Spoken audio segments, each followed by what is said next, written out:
We have 150 feet of white two-rail fence that we're going to be planting the roses in front of. Sounds gorgeous. It is. I put it in. And it gets full sun. That's brilliant. This is exactly where we want to be. We're in the climbers here, the ramblers and the climbers.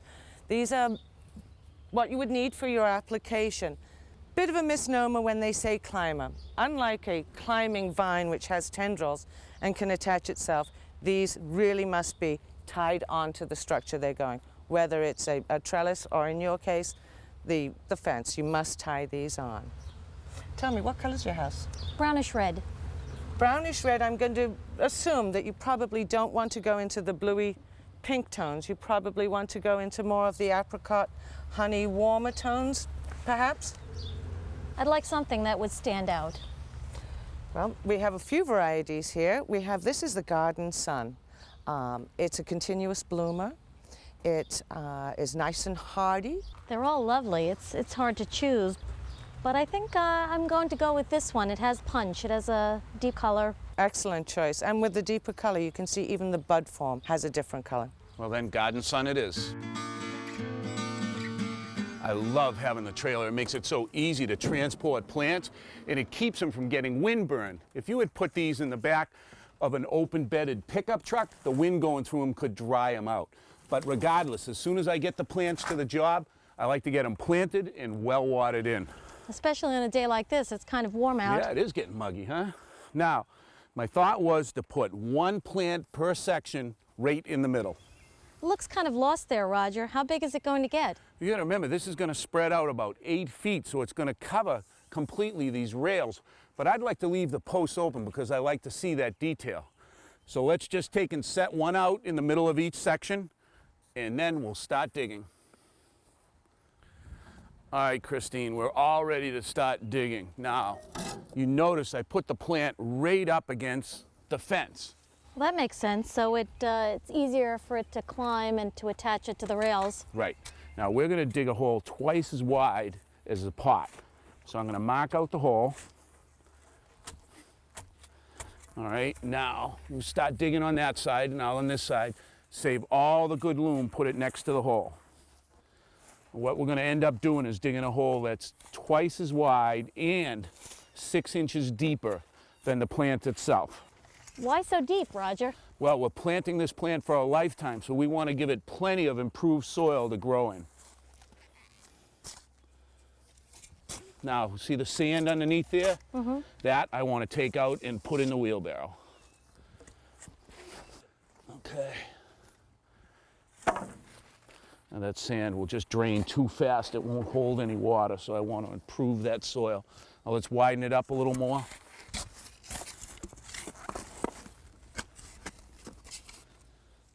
Now, even though we dug the hole 6 inches deeper than the pot was, I'm not going to plant the rose that low. We're going to add 6 inches of amended soil to the bottom of this hole. What kind of amendments are we adding to the hole? Well, the first thing we're going to start off with is peat moss. I'm going to give you 2 shovelfuls of peat moss to mix into that topsoil. And then I'm going to add a half a handful of super phosphate. Now, this is going to promote root growth. Okay. And the last thing I'm going to add is something new I wanted to try. It's organic fertilizer made from chicken manure.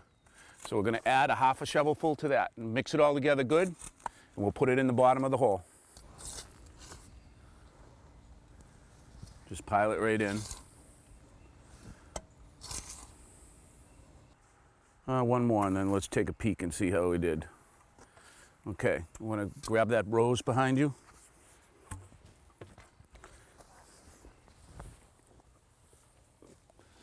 Try it. Oh yeah, much better. That'll be right at grade. Okay. So now what we have to do is pop the rose out of the pot. What I like to do is give it a couple little taps all the way around. And then I'm going to turn it. I got my hand underneath the branches so I'm not in the thorns. Okay. And it's just going to slide out. I'm going to set it very gently in the hole and then tease the roots out a little bit. All right, that looks pretty good, Christine. Now I'm just going to take some of this amended soil and backfill the rows with it.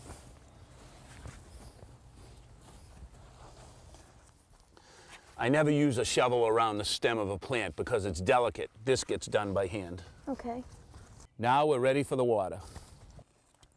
All right, Christine, take and give that a good soaking. How much water does it need, Roger? Well, once they're established, they need about a gallon of water a week. But for this one, I want you to water it every day for a week to get it established. Now, I've heard you don't want to hit the leaves with the water. That's right. If these leaves go into the nighttime wet, they could develop a fungus disease, and we don't want that to happen. Okay.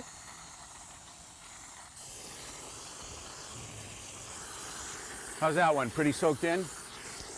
I think I'm about done. Okay, now, tomorrow I want you to put a couple-inch layer of mulch on top of these plants to keep that moisture in the ground, okay? Okay. And then later on, when they start to grow, you can see how I place this plant so these tall branches are in the back. You're gonna train it up to this top rail and then along it, okay? I like to use jute. I just take and toss it over the top rail, put the branch through and tie it loosely to hold it in place, okay? But it disappears after a year, it breaks down. One thing I don't want you to use are these twist ties. There's actually a piece of metal in the middle of these, and as time goes on, it can actually wear on the plant. Okay, cut into the plant? Cut right through it. Okay. Now, this is what we've been seeing a lot of lately. Take a look at that. Looks like Velcro. It is Velcro. You can actually just wrap it around the top, put it over the plant, stick it in place, and it won't hurt the plant. And the nice thing about this is it can be readjusted. Yep, you can adjust it as the plant grows.